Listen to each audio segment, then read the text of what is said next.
On Saturday, we get things started with the Big 12 championship game. Number 20, Oklahoma State, and number 7, Texas in Arlington. Texas minus 14.5. Texas minus 700. Oklahoma State plus 500. Total set at 54.5. This spread has gone up from Texas minus 14. Chelsea, we all know how I feel about Texas. What do you think will happen in this game?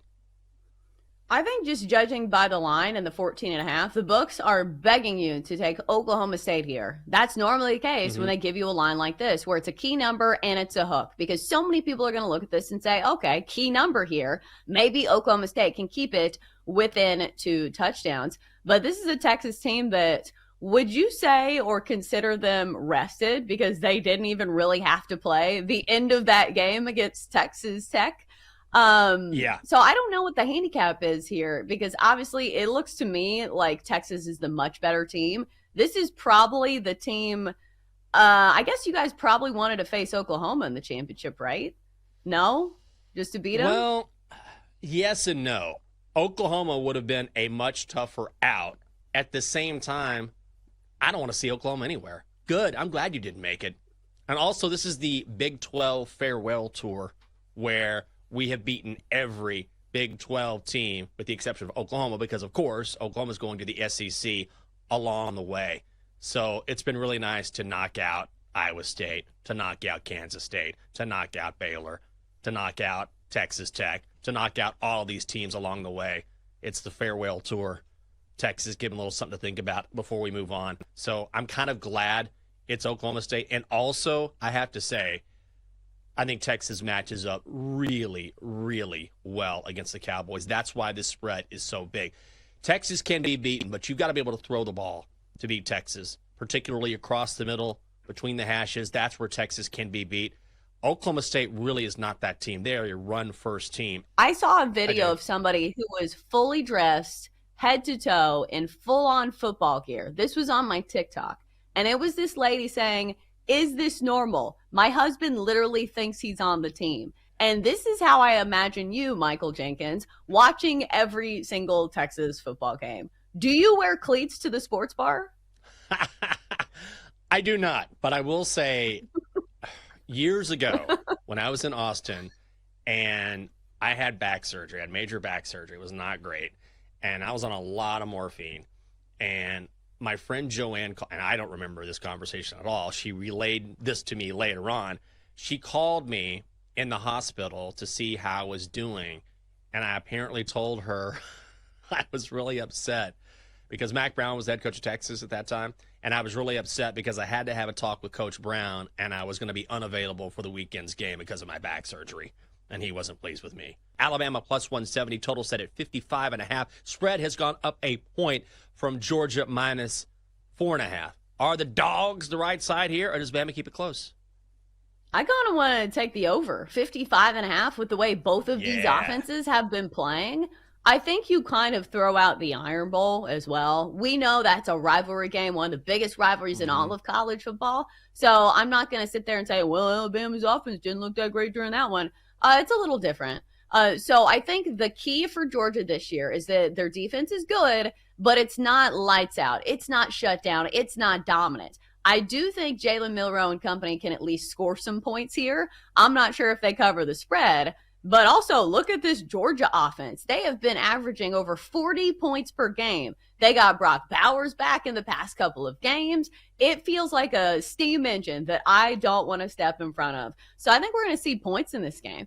And I kind of want to take the points with Alabama, but part of me says, not so fast, my friend. I don't know. This line seems tricky to me. 5.5. What do you make of this number? It's kind of in no man's land, right? I'm like you, where initially I would think Alabama, and you're spot on about the Iron Bowl. You can't really work that into your handicap because that was Auburn's Super Bowl, if you will. They put everything on the line there, and that's the Iron Bowl is always bonkers anyway. But Georgia has been playing better football in the second half of the season. Remember early in the year they were getting off to slow starts, and they were sort of putting teams away late. Now that Bowers is healthy again, they've sort of found their stride on offense. I think I would still lean Georgia, but it's really another one of those games I don't feel comfortable betting. Panthers at Bucks. And I know, garbage game. I know. But aren't you sort of interested to see if Frank Reich being gone has any sort of positive effect on Bryce Young? You said it yourself yesterday, and I thought it was a very astute point, which was if you watch the Panthers offense and Frank Reich was brought in for his tutelage, potentially, of Bryce Young, because he is known as an offensive guy, to bring Bryce Young along, it didn't happen. And you were talking about, I'm so sick and tired of seeing the Panthers on a 3rd and 12, 3rd and 13 throwing a screen pass. What are they doing? And I said, well, you're like, I know what you said. I was part of this conversation. But my thought was, okay, maybe they're trying to protect Bryce Young. Maybe they don't have enough confidence in him and he doesn't have a great line. Well, maybe, just maybe, Frank Reich is part of the problem. It can't be much worse.